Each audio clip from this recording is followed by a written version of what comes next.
Hey guys, welcome to Landscaping to the Point. We have another great episode here with Josh and JC, and we are going to talk some great stuff. If you listen to our last podcast, it really puts some numbers in your head and hopefully start making you think about a couple different things. So today we are going to talk about some great stuff.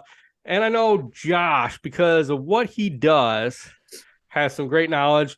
And I mean, this could be something for maybe JC does. I mean, JC does a lot of mowing on the side. He is part-time, but this is something that it actually, to me, I've been doing this the last couple of years, and I think it's been a lot better for our company. So my topic is, here we go, supplies.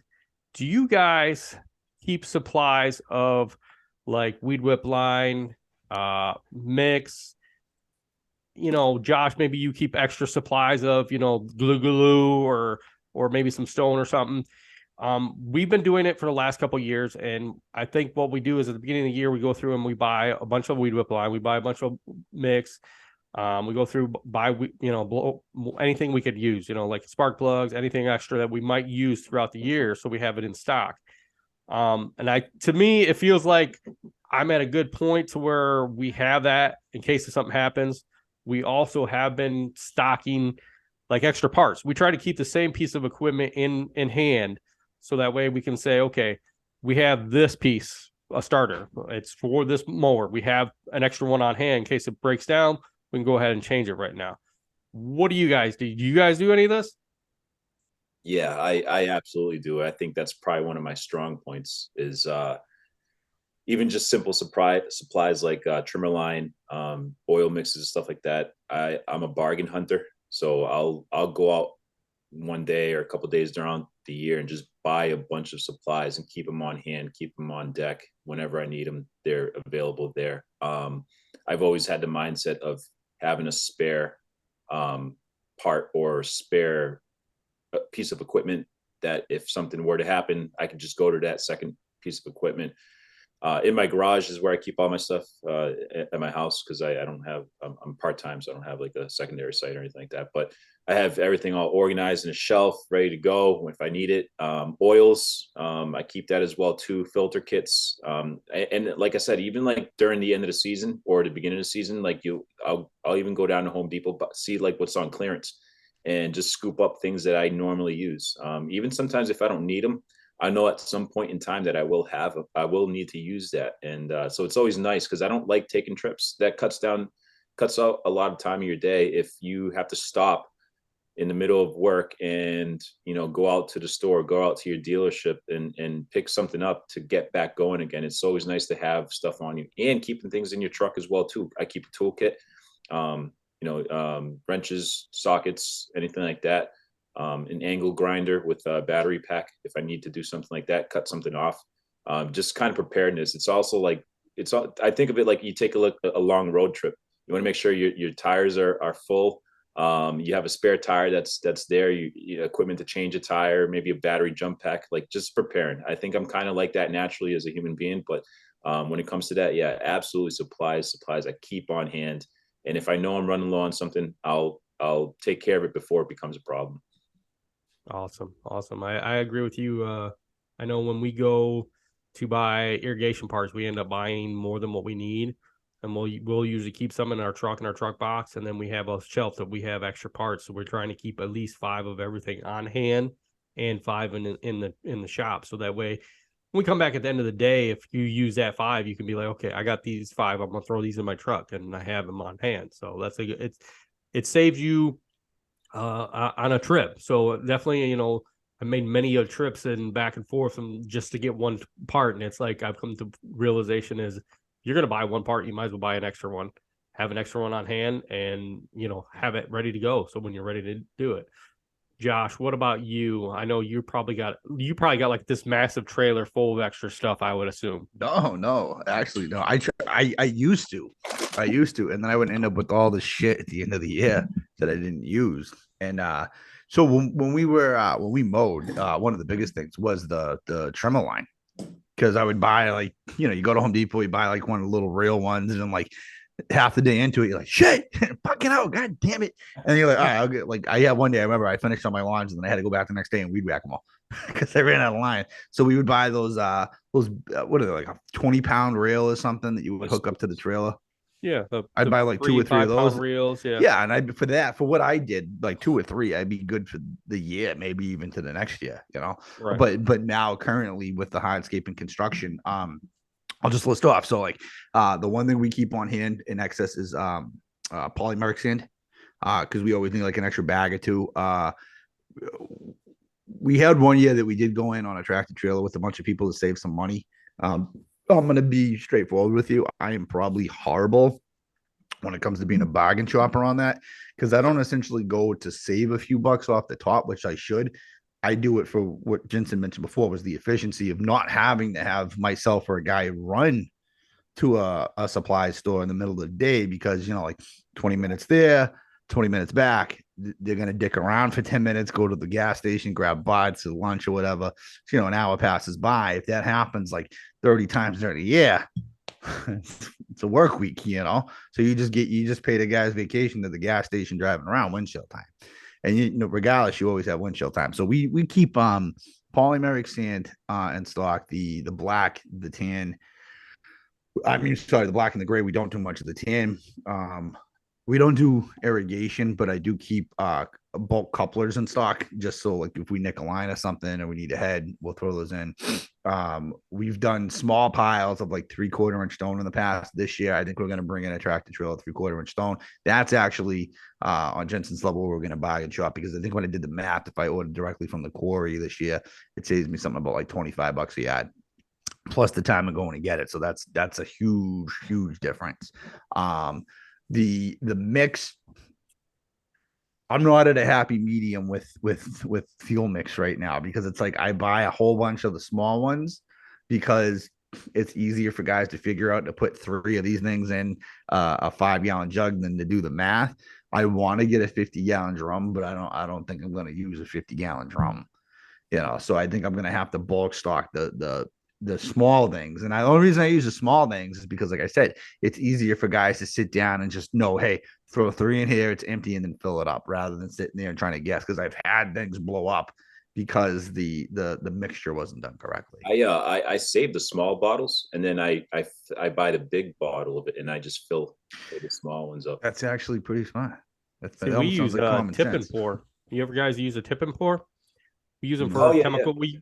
We use them for chemicals, and so what it is you fill it in with your mix all the way up, and then you tip it, and it has a little container in it that you get to the exact point, and then you can open that screw up and just pour that into your mix, and you're ready to go. So we have a tip and pour in our truck, so that we'll buy it in bulk, fill up that tip and pour, and we have enough that'll last us pretty much a month really before we'll have to go out and change it. I'll have to look into that. But yeah, I'll probably do like, I'll just go online and just probably spend a few $100 on the mixtures. And then one of the biggest things that I started keeping in stock was the grease lube for the skid steers, loaders, excavators, things like that. Just because we switched over a year or 2 ago to the battery powered Milwaukee one, and holy shit. Talk about efficiency with like being able to knock out like 3 or 4 pieces of equipment within like a half an hour rather than doing the old pump method. But I burned through so much more grease. Holy crap, so much more grease.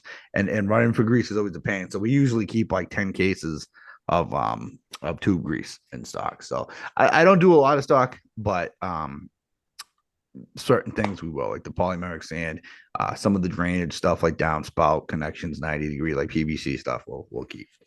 I'm paranoid, man.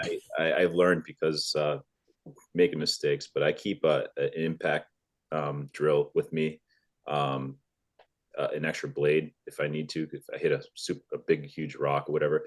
And then the biggest thing I carry with me is I make sure I have ready on hand our belts.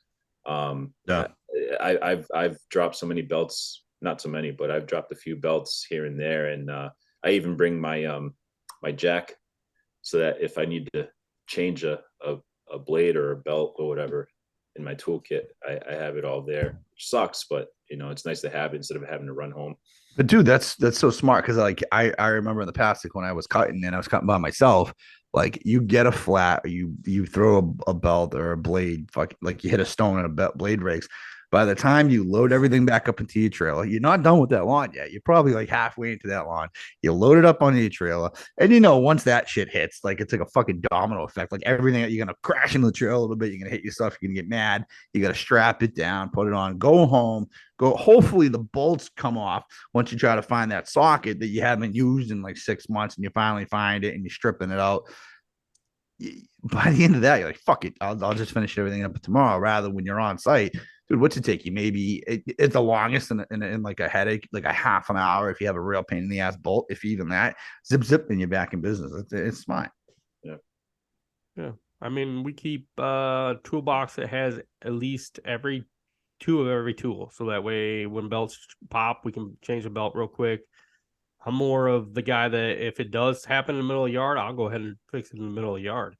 I want to leave it right where it's at, and I'll fix it right then and there. I'll throw the jack out if I have to, as much as we can. I mean, if tire pops, we'll take it back to the trailer, fill it up with air, and see if we can fix it right then and there. Fix the hole if we can find the hole, and keep going. I mean that saves you so much time instead of having to leave and go somewhere else. If you can do it, do it.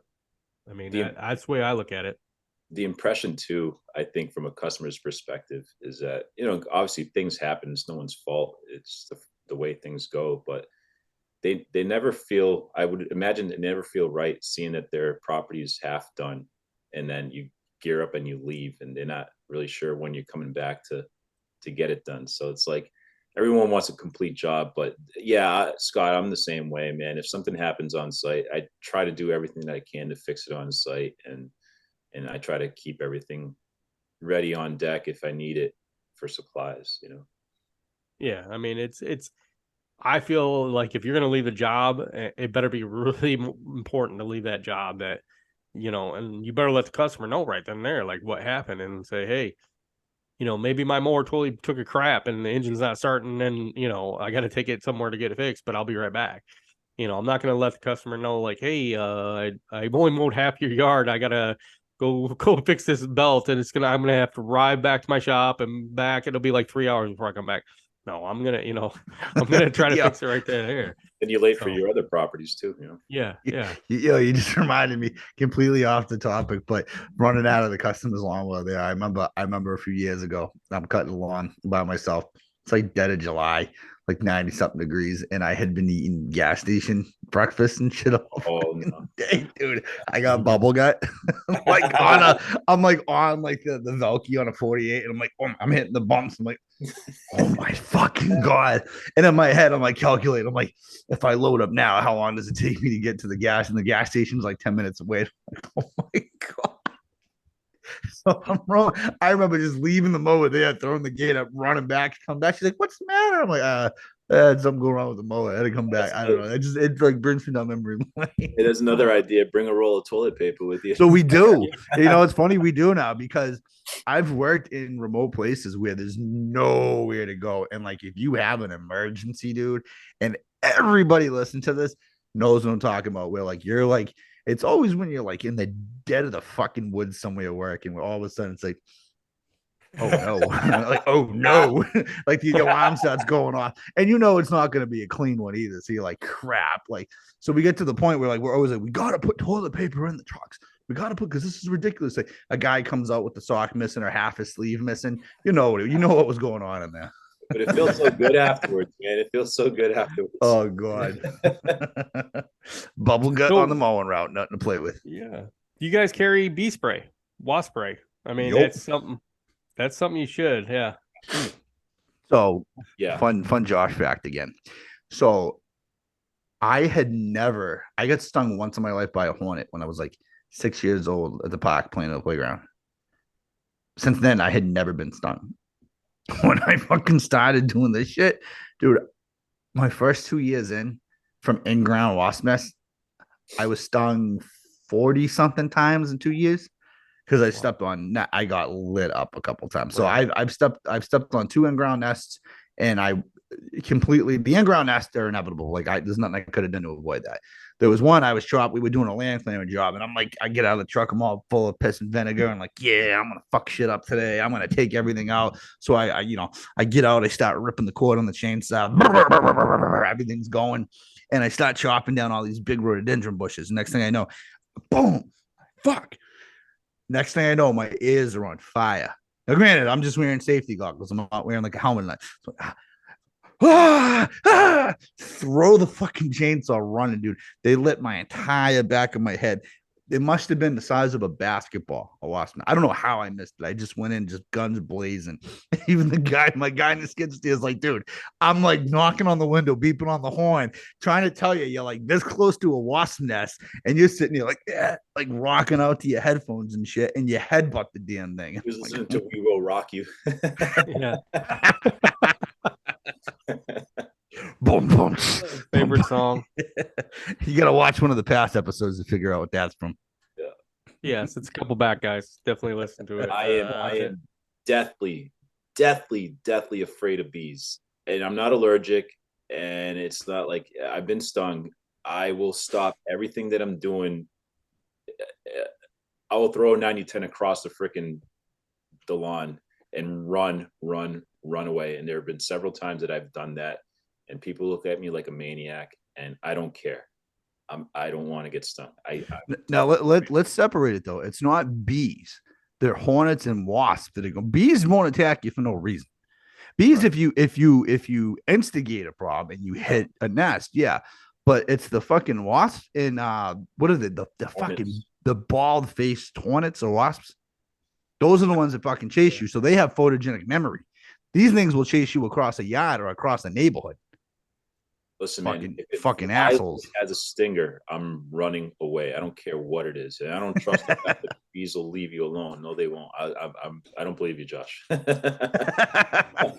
running away. Leave the bees alone. Leave them alone. Don't touch. It's just hard. I feel like it's hard. My daughter was with me last year, and she was pulling weeds, and she's never been stung. And like literally, she was with her brother, and all I hear is her yelling, and I'm like, why are you yelling at your brother? I don't get why you're yelling at your brother. And he's just like telling her to calm down, stop yelling at him. And it was literally a bee. She had pulled weeds and pulled right behind a bush and just got stung like 5 times and didn't know what to do. So it was kind of like, it's something that, if you don't carry bee spray, carry it, or carry something. I mean, I carry starter fluid too. Starter fluid will kill them real instantly. So, I mean, that's something always to have on hand too. So get those horse flies too. Yeah. And, make sure you have baking soda and water and stuff to take care of the stings too. Cause I mean, Benadryl, I mean, if you are definitely don't know your people that are working with you, make sure you have that stuff with you. When you say horse flies, are you talking those green head flies? Are they the same thing? The big ones, man. The big ones that are like the size of your eyeballs, like the. Well, I the only outside of a fly, I know what a fly is, but I went to Plum Island years ago, and I'd been in the beach forever since I was a kid, and I never experienced green-headed flies, I think they're called. And holy shit, dude, I went in and these things were like slicing my fucking arms up, and I'm like, what the hell is this? People looking at me like I'm nuts. I'm like, these flies are eating me, like you're cutting me up, like what's going on? Blah, blah, blah, blah. I guess it's like a normal thing. So I didn't know if those were like wetland things too. I'm not sure if it's the same thing, but these things just go around your head. They won't leave you alone, and they do sting. It's not as bad as a bee sting, but they're annoying, and they just get in your face. They get in your head. They're very territorial. Just kind of like a hornet, I guess, or whatever. But it sounds like the hornets, dude. I've been like, I hate the hornet stings are the worst. Like, dude, I've literally plotted burning down customers' land after being fucking stung. Like I like a vengeance coming out on it, where I'm like, I'm gonna fucking destroy all of you. I hate being stung, dude. There's like just the after effect. It's not the direct impact, but it's just that shock that your fucking body goes through. It's like you feel so vulnerable. And you're like, what did you sting me for? When I carry my hornet spray, my bee spray, I enjoy it, and I'll leave the carcasses of the bees laying around as an example to other Jensen's over there cutting them into little pieces and leaving parts all over the place. Like, Look at your brother. Here's the front head. Here's the leg. What do you want? Quit following me. I'm no Dexter, but I'm just setting an example. That's all. So is there something that you carry? I mean, JC said that he carries impacts. Is there something, Josh, that you carry just in that you've never barely used, but maybe once or twice? A tool or something? I carry like an ohms meter and a multimeter and stuff. I don't use that as much. But yeah, I mean, same stuff. You know, I got in the habit of putting an impact in the truck, but whether or not the battery's charged most of the time is a different story. But no, the impact in the truck, I don't use it as much. But like, you know, like Jay was saying, like when you need it, man, it's better than, you know, a seized bolt trying to fight with the breaker bar. Like you guys know with the mower, when you're doing you double fist and wrenches, man, that's a pain in the ass. Being able to just go, it's a good feeling. Better than a lot easier with impact. I used to have a nice Leatherman tool and I lost it. It was my favorite thing, man. I don't know what I did with it, but I never bought another one to replace it. I think that's a good tool to have on hand. Just keep it in your pocket. I'm waiting for someone to listen to be like, I carry my gun. Yeah. I carry my shotgun in the back just in case, you know. Goddamn bees. Shoot them goddamn suckers. That'll be Jensen. Jensen will pull out a fucking Glock trying to shoot a swarm of bees. I mean, Scott mentioned lighter fluid. If I had a flamethrower, I'd carry that. Yeah. That's what the weed torches are for. You hook up to the propane tank. Yeah. I don't know if I can carry that in my truck, though. I mean, it might, might get bounced around too much. All right. It's like roulette. Yeah. Yeah. So a lot of supplies you guys carry. What else?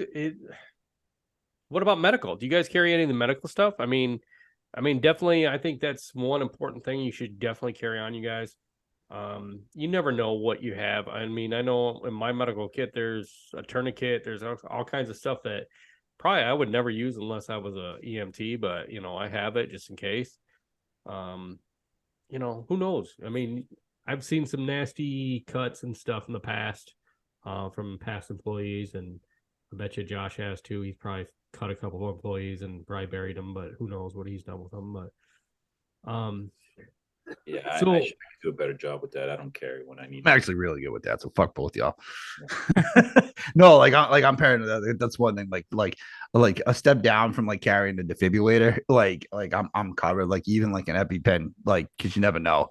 Like I'll have guys that come in and help like part time, and like you never know, dude. Like someone like I took 40 stings. Like thank God that I wasn't allergic because like I didn't even know that was the thing. Like if you were allergic, you were dead.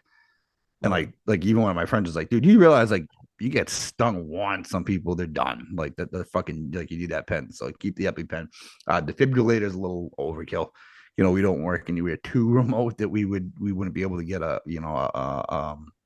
paramedic or an EMT over quick enough. But yeah, as far as like heavy duty, just go on Amazon, dude. Like $30-$40, you get a full medical kit. Same thing, tourniquets, cut off, ace bandages, you can put them together. Like you always got to have that shit. Saline for an eye wash station is huge. That's really. I mean, even if you buy yourself, just carry it. Listen, I've done it where like years ago, I don't know why I was trimming bushes in the downtown area where I was living, and I think I was just hot and tired, and I was using I think Ryobi was the first ones to come out with the battery powered hedge trimmers. And for some reason, I grabbed the handle and I was like, all right, I'm done. And with Ryobi's finicky. Like they're not a pro grade model. So the blades are still kind of going back and forth after you let go. I grab the fucking blade and my finger gets caught in the middle. And it took me a minute. I realized like half my finger was like, yeah. And I'm like, oh, and I didn't have anything. So I did it the old school way. I fucking took my electrical tape and wrapped my finger up real good, finished the job, called my wife, give me Band-Aids. Since that day, I made sure I keep full first aid kits. We get on Amazon, my wife found them, I think for like $20, you can get like this big old box of like the ice packs, the cold packs. You just snap and put them in. We keep that in the dump truck locker. We have one of those big L lockers. We keep the ice packs in just in case. Because in hardscape, you crack your foot, crack your knee, crack your hand with the mallets and stuff. So What about sunscreen? You guys use sunscreen? Yep. I keep the spray bottles and the other stuff. So sunscreen, bug spray. Dude, I'm like a soccer mom with this shit. What about, here you go. Here's one. I'll tell spray. you the story of this one. So it was hot. It was about freaking 100 degrees one time, and one of our mowers ran out of gas. It was up on the trailer, and so we started filling it up. Well, it caught on fire. So one thing that I would definitely suggest is a good, fire extinguisher on your trailer. It's something definitely you should have in your truck, your trailer. It comes in handy. I'll tell you that much, dude. Because if I wouldn't have had a fire extinguisher, that mower would have went up in flames. So definitely something to always keep on you. And I feel like that's definitely something that I've always made sure that I've always had and always made sure that it was up to code. So see, one thing I didn't mention that is because that's mandatory out here. Any piece of equipment you have with DOT numbers has to have a fire extinguisher. See, here it's not. See, and that's really, yeah. No, that's DOT. That's supposed to be federal DOT. Really? I don't know. Maybe it is now, but dude, even then, the pickup truck that I use, I have to keep one visible. I mean, it's not honestly, it's visible if I got to put it up. I have a hook there, but like the loaders, the skid steers, that like everything has to have a piece of equipment. And I've been so like even in my house, I have my base. So there's 4 floors in this house, including the basement, the attic. I have fire extinguishers on each floor just because I'm so paranoid with the deal stuff, and then the small ones too, the ones you keep in your equipment in your truck. See, now would you put one on your, like if you had mowing equipment, would you put one on your mower? Yeah. What Jensen was just about to say, yeah, I would. Yeah. I would make a little, because you know why? You know what happened to me in the past? Fall cleanups. 48-inch Exmark mower. This was probably a few years ago. Pushing the leaves where we're mowing, the leaves caught. There's no cage around those mufflers. So what happens is those leaves go up, they heat up, and we get to the end of the pile, and you're kind of pushing them, like not what you're supposed to do, but at the end of the day, you're doing what you got to do to push that leaf pile closer. So all of a sudden, one of my guys is freaking out and hitting the pile. I'm like, what's going on? He's like, the leaves caught on fire from the muffler. I'm looking down, you can see the ambers. So like we run to the truck, but I know it seems like overkill, but hey, listen, you get one of those small bottles, they're good for just a quick fire. Yeah. Bungee it to the goddamn thing, It's good to have, especially if you're far off from the truck. I mean, luckily for that, the truck was within like 100 feet. We just went bolt it down, but that could have been a mess. Those leaves catch fire. Yeah, they do. Especially no rain or nothing, man. They dry up. Holy shit. Add some pine needles in there. Jesus Christ. It can be a big mess. Yeah. All right. So do you guys have any topics that you want to talk about? I mean, Josh could just go on about I'm going to let Jensen start on this one because I kind of just want to talk shit, and I know you guys aren't going to like it, but I'm going to be a gossip columnist. That's good because we have, we have a secondary segment when it comes to, shooting the shit with Josh, Scott, and JC. What do you got, Jay? You got topics or what?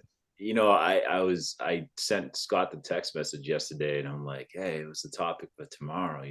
But and I was like, I'll think of one, and man, I'm having writer's block, I guess, man. I don't know. Like, I've been looking forward to my trip. I don't know. I've been telling everybody because I'm super excited. I'm going to Japan in 16 days, I think, or something like that. So I haven't packed. I just bought a suitcase yesterday, so I'm excited about that. Never owned a suitcase before. I have zero fashion sense. Zero fashion sense. So I'm like, I have a bunch of like t-shirts and stuff like that. I got to throw away because I have way too much clothes for one person. And now I'm tasked with having to go out and buy clothes. And I number one, I hate going to stores. I don't like it. But when it comes to clothes, you have to try it on, I would suppose, because if you buy it online, it's not going to fit. And I'm just a t-shirt and jeans guy, man. I don't know. What do you guys? I don't know. What do you guys do about your wardrobe? You throw away clothes all the time? You just keep all the stuff that you get? I got clothes from when I was in high school, so I mean, I don't know about me. The Jinko jeans. I got rid of those. Okay, sorry, I had to throw them out the last time we talked about it. So, yeah, I don't even care about. I just want something to wear. I'm joking.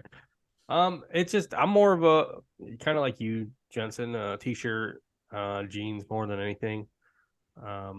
90%. I think if you walk to my closet, I got a lot of work shirts and a lot of other like company shirts, like equipment shirts and school spirit wear. Yeah, that's about All the it. stuff Pretty you much. get at GIE. Yeah, pretty much. That's pretty much what it is. But that's. There's not many other type of shirts that I have in my closet. I got a bunch of these. These are hoodies, but I got to give a special shout out to Caleb from Caleb's Property Maintenance. He sent this out to me. Caleb. What's up, Caleb? Now, Josh, I can see his closet's probably full of like flannel t-shirts. why is this default to a fucking flannel? I can see that. Yeah, because he had that he had like a flannel the whole time he was in Chicago.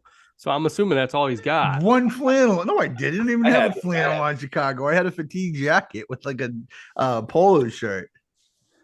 Oh, that's right. You had the Camaro sweatshirt on underneath. I had it. a fatigue and army jacket. Like it was a designer army jacket. It wasn't like a ROTC jacket. A black polo, black jeans, and my chucks. And then the next day, I wore some sort of like I think ghost face shirt, jeans, and I'm gonna find the picture. I'm gonna find the picture with you with the flannel on. I'm telling you. Do you guys? I may have had a flannel the second day. Sorry, Jay. Go ahead. Do you guys own like a suit, a nice suit? You have Yep. a suit.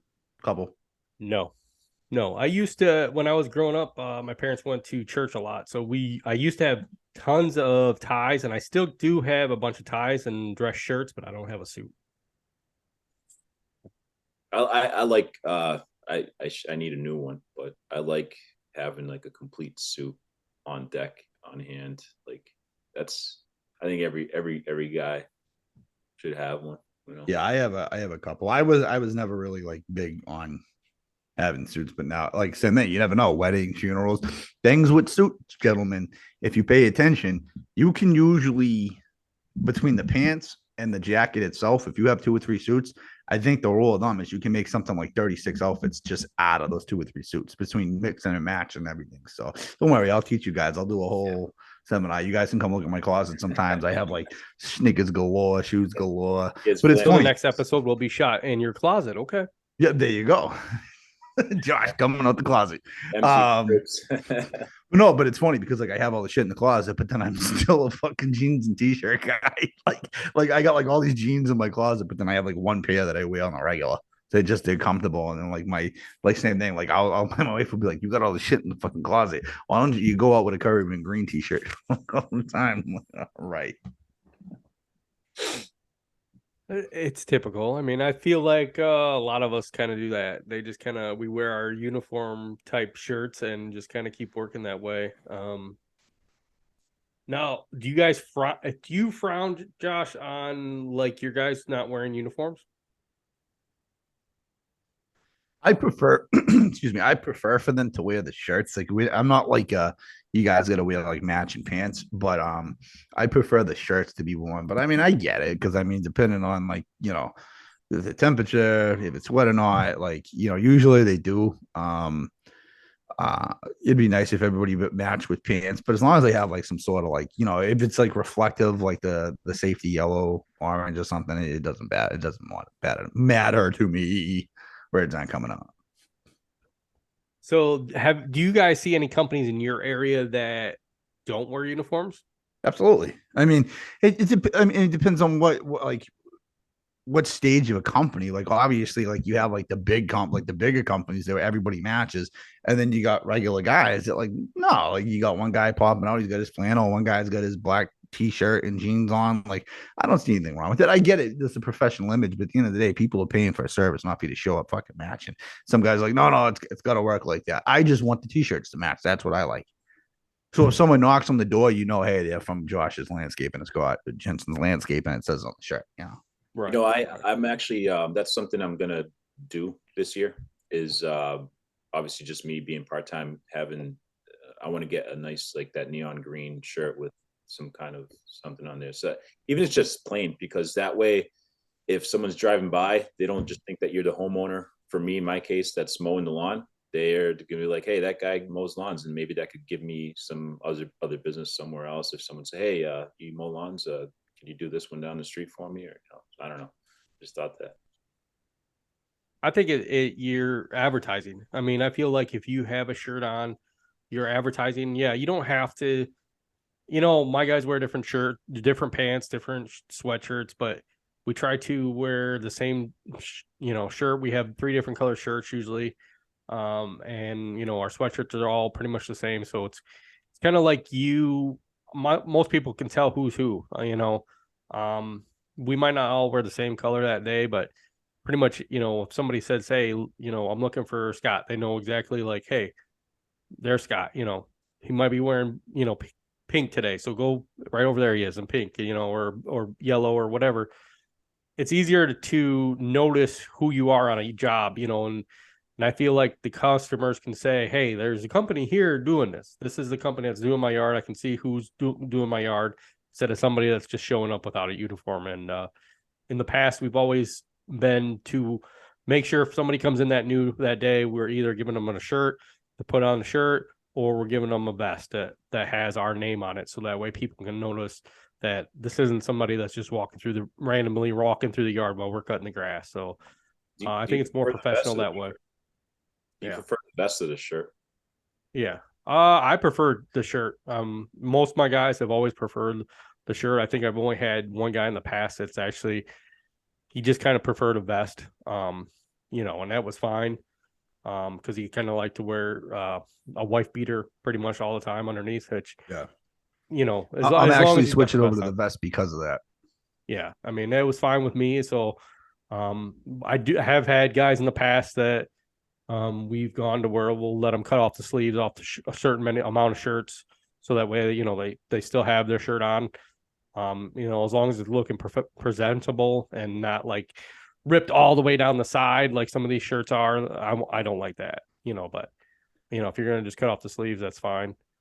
And then we had a couple of years way back that we had tank tops, and I gave them out to a bunch of the guys so that way at least they still had the uniform shirt on. So I kind of think that it's more professional, and we've seen companies, especially there's a company around our area that when it gets about 90, their guys don't wear shirts at all. So it's like you're just walking around with nothing on them, and how do you know who that company is? So custom fanny packs, yeah. We're gonna get you and Josh one. So that's all I'm gonna wear. Just a fanny pack covering that low blow area and the boots. Yeah, yeah. I'm gonna wear my rain boots too. That's all. Let's get into talking shit and spice it up a little bit. So, okay. You guys know how I am. I'm relentless in a sense. So, I'm going to touch base on the influencer thing, and I'm going to make everybody uncomfortable on this. They're like, Scott's already like, oh God, what the fuck is this guy going to talk about? I'm going to have to exit him out right now and shut him up. You have to stop the show right now. No, because you know what? I thought back, and I'm like, in every segment I go on and we talk about influencers, and I'm big. The reason why I talk so much about influencers is just because there's a lot of misleading when it comes to it. And obviously that's a huge market. There is a huge market for being an influencer in any aspect of any industry. But particularly in this industry with lawn and landscape, there's like a group. And I was like, let me start giving them their fair shot and actually watching some of this stuff and listening to some of the stuff. And not a lot of my opinions changed, to be honest with you. Like, I listen to it, but I do feel like watching these YouTube videos, like some people are just like on attack mode for they are attacking like people personally rather than just like what they think about how they're going out. Like, they're being vicious. But one I found funny, and I'm sorry, I'm going to drop a name on this one, and I have to. And this is, again, my comments are nothing to Scott and Jensen. They don't know what I was going to come at. So obviously, we're offering the jobber here. Like we Scott, you have your relationship. I was an ambassador with them years ago. I still use their CRM, but they had Paul made a commercial for them. I don't know if you guys seen it, but it was the most awkward fucking commercial I've ever seen. And it was so I think I've seen that one. Yeah. because I've been watching these YouTube videos more and more, the stuff's popping up. And again, I have my particulars with Paul. I think Paul Jamison, I've never met him. It's only through, YouTube and social media I've seen him, and he seems like a very nice guy. But on it's just like we gotta have acting programs for ambassadors because this was just so stiff. And then one of the questions that someone asked was, "Is there a processing fee associated with this?" Like, yes. That's not the question that was asked. So I just go like, I just don't get like when these ambassador programs put together commercials like this for guys, like, do they look into the like Scott Jensen? I know you guys have worked with brands more than I have. Like, do they look into what a person's background is? Because this is what I've seen with the lawn and landscape ambassadors, with aside from like Caleb Aubin, who obviously has a track record, and he's proven himself. You look at what he has and what he's done, him and his wife, how they've built up. Most of them are solo operators, which is nothing wrong with that. But the way that it's being presented is that it's a lot bigger than what it is. And again, if you do a little bit of research, you can see what's what between Brian Lawn Maintenance, Spencer's Lawn Care.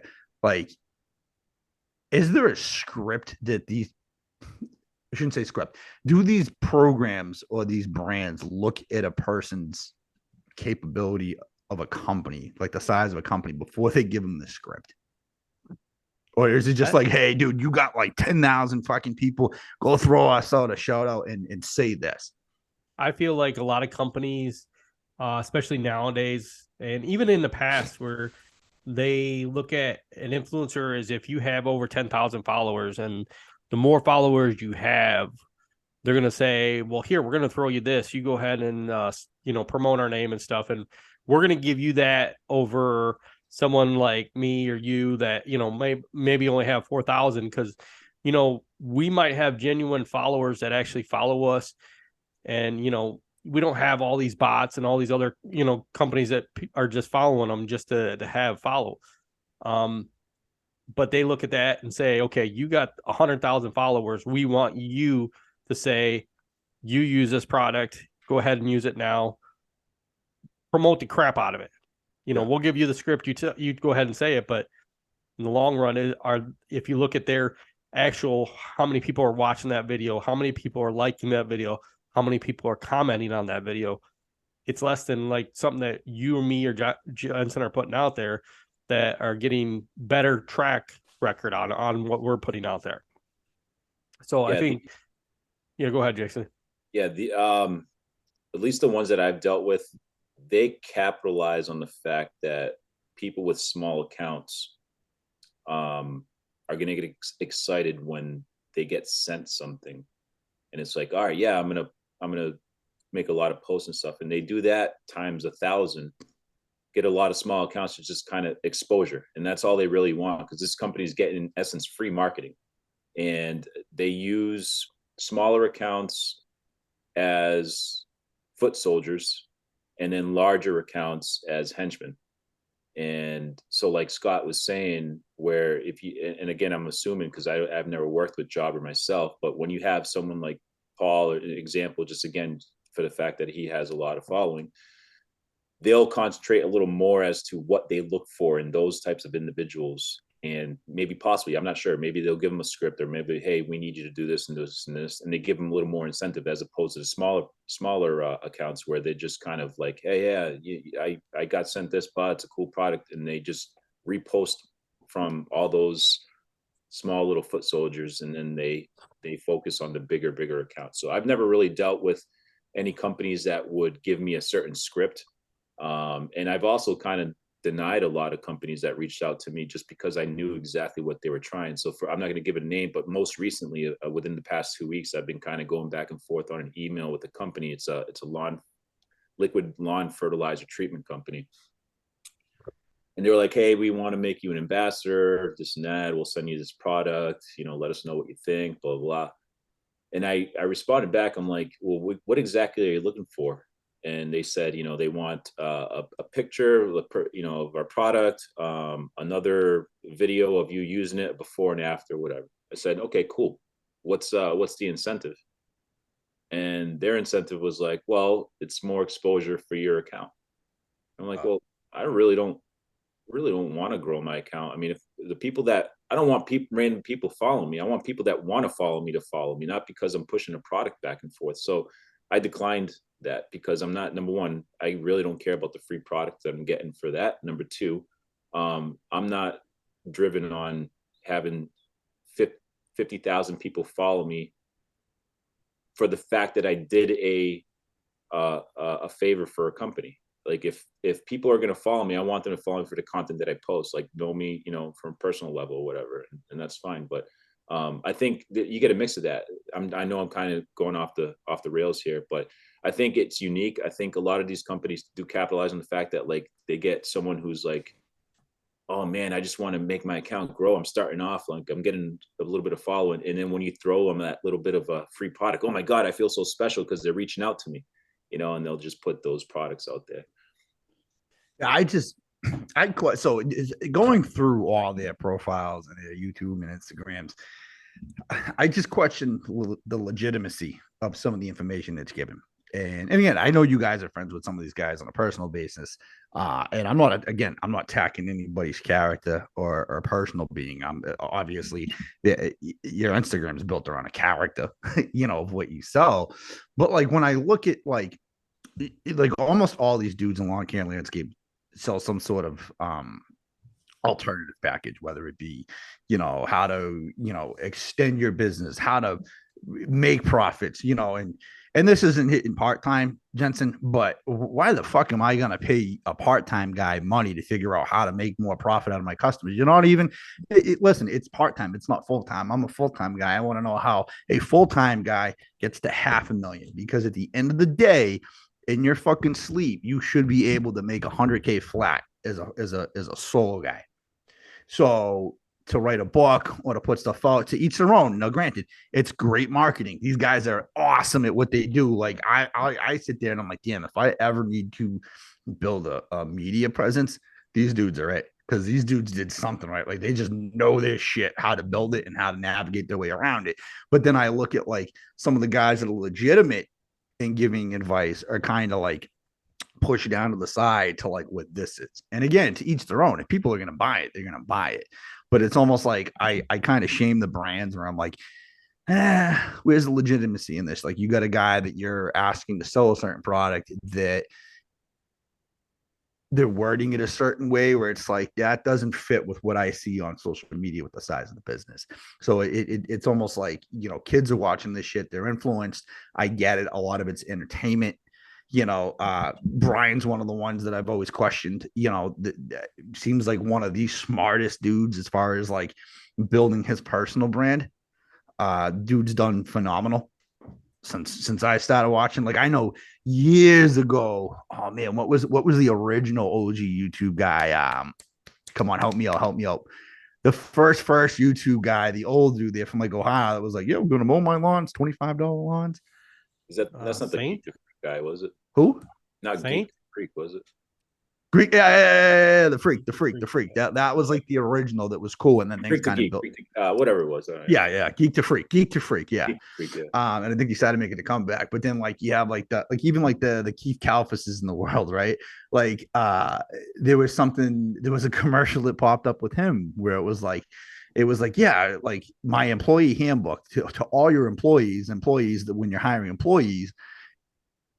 And like one of the comments, so you're going to give this to your employee, like your one, because he's using it as plural. And I get it, but this is what I'm talking about. Like things are different. Like people people need to know exactly what you have. And these guys have this great ability to be so vague about what they have. So you can't really measure of like, okay, like Brian's this dude that's doing probably between, 225 and 300,000 with him and a helper, like a good amount of his income has to be coming from his extras because the dude's good at that shit. You know what I mean? He's fucking good at that shit.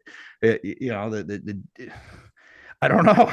Yeah. You know, so, but it's like, if I sit there and see that this guy's making X amount of money and I can figure out what he does, why are people paying for that? I know I'm kind of going in circles here and I'm still No, trying to it twist makes this. sense, man. Because Yeah. like look at it this way, right? What you take that influencer that's having these seminars, that's pushing their, their product, their marketing.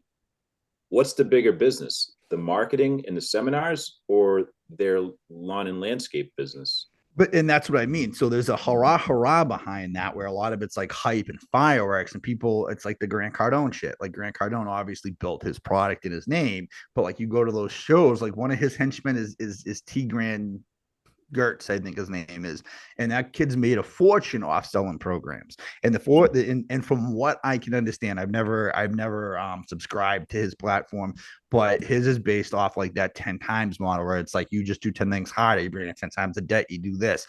Like some people believe in it, some people don't. But yeah, I mean, I just question like the legitimacy behind what these guys are selling, because it's hard, like you're saying, like if you're doing these seminars and these read-ons and all this other crap, when you have time to grow that business, because again, with two guys running a truck, again, there's production rates. We talked about production rates quickly in a past episode. So when you have production rates and you're mowing lawns and doing cleanups, we know what you can produce, because there is a market rate for production based off what you're doing. So it's like, to me, it's like, all right, like you're probably only doing about 200K, and you expand profits. Yeah, you can expand within that, and that's great for guys that are coming up. But it's like, where's the leg up there? It just seems like it seems like people can legit start a company. Like it almost seems like Jensen, right? You're part time, right? This isn't your meat and potatoes. You know what I mean? Like you have a job that pays your bills. I almost feel like with like the following you have, you could all of a sudden just start marketing the fuck out of yourself and become like this like lawn and landscape icon without even hitting that $500,000 mark. That's just how I see how, and I'm not attacking you. Like that's not what it's coming out to be. But I don't think I'd do that because number one, I don't have that experience. So how would I be able to push something like that and try to be as genuine with it when I can't? If I was able to do something, number one, I'd want to be sure and confident that the stuff and the information I'm giving out is something that I've tried and tested and it works, and I'm being 100% genuine about it. But like I don't know, like anybody could fit an image, but not necessarily back it up. Yeah, like and again, like with the jobber stuff, like jobber does pretty good, Scott, with you guys, because it's not like you guys are pushing like, well, you're going to increase your profits by 97%. You're legit telling what the product can do. Mine was just, when I'm going after Paul, it was just the way the commercial was produced. Like it was legit. It was just like kind of awkward. You know what I mean? Running through. So yeah, I'll shut up. I know I'm going all around with this stuff. And listen, I had no script to this, so I'm kind of jumping all over the place, because I know I talk about the whole influencer market a lot, and I'm gonna continue to, but I'm actually trying to do my homework with like watching these guys on social media so that I'm not attacking the wrong names. Because I said, you know what, let me step back a little bit and actually like give these guys a chance. And I see where some of them are coming from, but then it's just kind of like, all right, like something like there's a line. There's a line when like the verbiage you use in certain things, like you're making yourself to be something you're not, and you're misleading kids that are trying to get into this industry. And to each their own. A grown man should know how to read between the lines. In fact, that when someone's doing business versus when someone's just a media person. Now, do you feel? I'm just going to throw this out there. Do you feel that some of those influencers that are out there? I mean, back in the day, there was other influencers like Wally and Mitchell. They both kind of still kind of influencers, but they've dropped off a little bit. Do you feel like some of these ones that have still been around, like Brian and Paul, are still promoting to like the older people? Or do you feel like they're trying to keep getting the new people because there's so many newer influencers coming out? Because there's a couple other new influencers that actually have came out. And I feel like they're bringing them into their groups to try to like keep their business growing, but they're not, at that stage. Well, so I don't know who Mitchell is. Mitchell Gordy. I don't know who that is. You don't know Mitchell Gordy? Oh my God. No, Grant, remember, I don't follow a lot. I don't think I follow a lot of these guys on social media. Okay. So maybe I've seen him. If I see his face, I know who Wally is. Wally's in Florida, right? I was in the Right. program with him the first year I came in, and I didn't really consider him much of as an influencer, more than a vlogger. He seemed like he vlogged more, and I like that aspect of it because from what I saw, and I haven't watched his stuff because I don't follow him anymore on Instagram or anything like that, but from what I watched him in the program, he didn't seem like he was really giving advice, more or less showing what he did on a day to day. Okay. But when you got the guys like Paul and Brian, yeah, so they had their demographic of people that followed them when they came in early on. And I think a lot of those guys are kind of like in their own, meaning their fan base, are in their own right now where they watch them for entertainment purposes. But I still think when you type in, this is what I mean. If you type in on Google mowing lawns or something like that, Brian's lawn maintenance pops up. So like the guy is good at the marketing aspect, man. Like he has those tag words down pat, which is like, maybe this is what he wants to do on the back end, and just having that low presence of being a small business owner is like the minimum to him. Like, so his goal is to be a media personnel. But I don't know who the new ones are that are coming in, but I'm sure that, yeah, of course they're going to leech on to him and try to get that following and bring him into their inner circle, and you're going to keep yourself relevant, you know. But like the thing is like I'm trying to say is, how long can you be the relevant guy that's doing 150 grand a year for 10 years? Yeah, And still sell product. Like if you haven't, is there an expiration date to being an influencer? But that's what I mean. And I'm not saying that Brian's lawn maintenance means 150 grand a year. The dude probably does well for himself between all of the things he has coming into the doors. Like he's doing it right. Like he has different cash flows coming in. But again, between that whole group, it's all recycled shit. Like everything I've heard when I watch the thing, they all repeat each other. You know, and they're all quotes from Dave Ramsey, Grant Cardone, their self-help book quotes. Like nothing's original. So that's where me being me, I'm particular in what I listen to and what I absorb. I'm gonna pick away at that shit. And you know what? I can do it because you put yourself out there for people to do it. And I'm not attacking anybody personally. Again, I'm going after what I see that you're producing as a product. But yeah, I know. I definitely think that they would leech on to the younger generation of influencers to try to grow in there.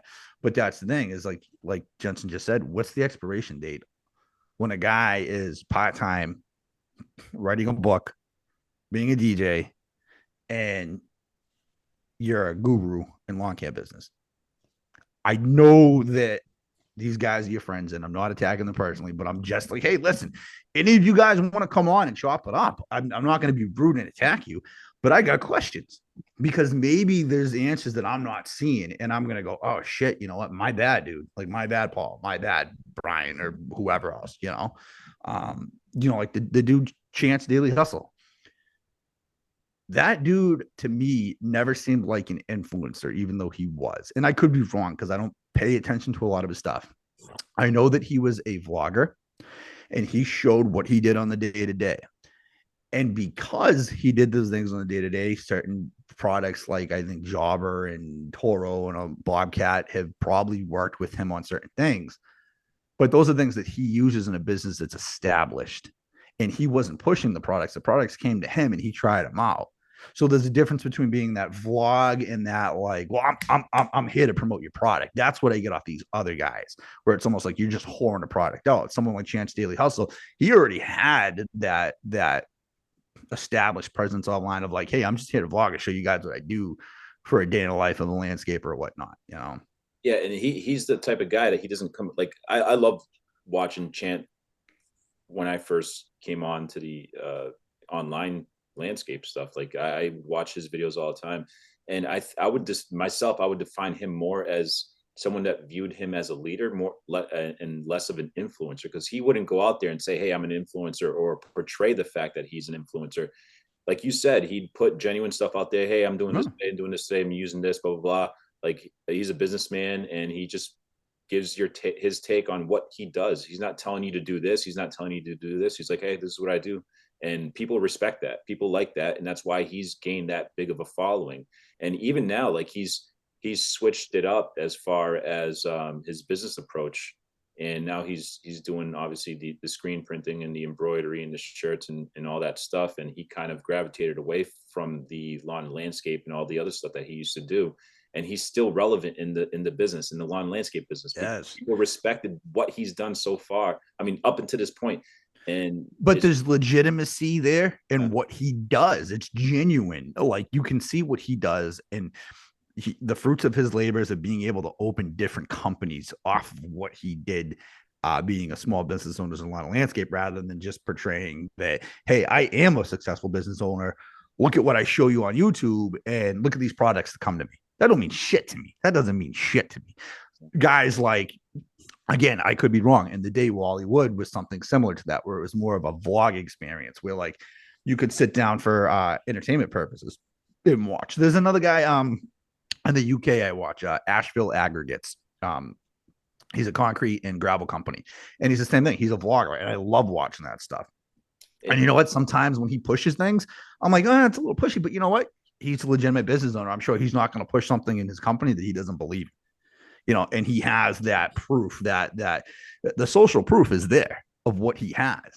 He has a successful company that's obviously doing over $1 million a year and whatnot. You know, I go back to Caleb Alman. Caleb Alman now, he's pushing a little bit more of his products and what he does, but I feel like he's earned that. Him and his wife have earned that. Like, he's like, I remember watching him. He came into one of the groups that we're all involved in and staggered up very quickly. He was more relevant to what I do. So I enjoyed watching that. And, you know, he pushed his products and stuff, but he also seems like a man of integrity, where he's not going to push something just to have his name associated with it. Yeah, I feel like. You, oh, sorry. No, go ahead. I'll tell you, my top favorite guy, as far as like, if I'm not going to label him an influencer, I just think he's a leader, is Chant. And I think the reason why people gravitate towards him, number one, he has a very interesting story, and people are captivated by it, of how he kind of came up. He was an immigrant, came out here, you know, with nothing, and then built himself up.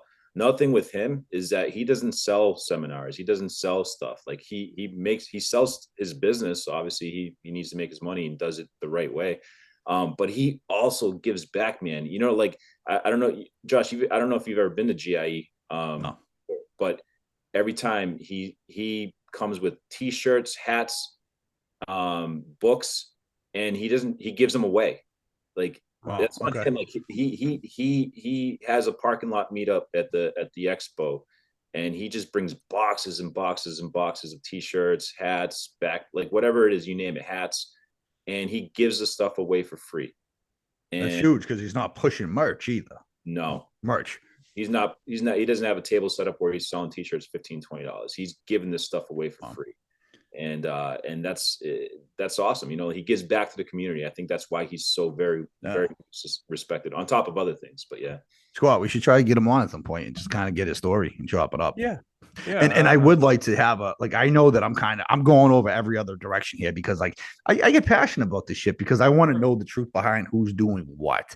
Like, since I came in, I didn't really give a fuck, but you know, we're doing the podcast. That's the point. We got gossip segments. We talk shit. We chop it up. Like, people want to know the truth. I don't want this segment we do to just fall into the same shit that everybody else is doing. Like, we try to spit the best knowledge we have between the three of us of like how to run businesses, how to, you know, grow profit margins. But then like, there's stuff like this that people should be able to tune into and be like, all right, we want to talk to this dude who needs to call you out of your shit, or like answer questions that have not been answered before, you know, and not think that like, all right, dude, I'm going to go on and talk to these three knuckleheads and they're going to attack me. No, that's not what we're about, man.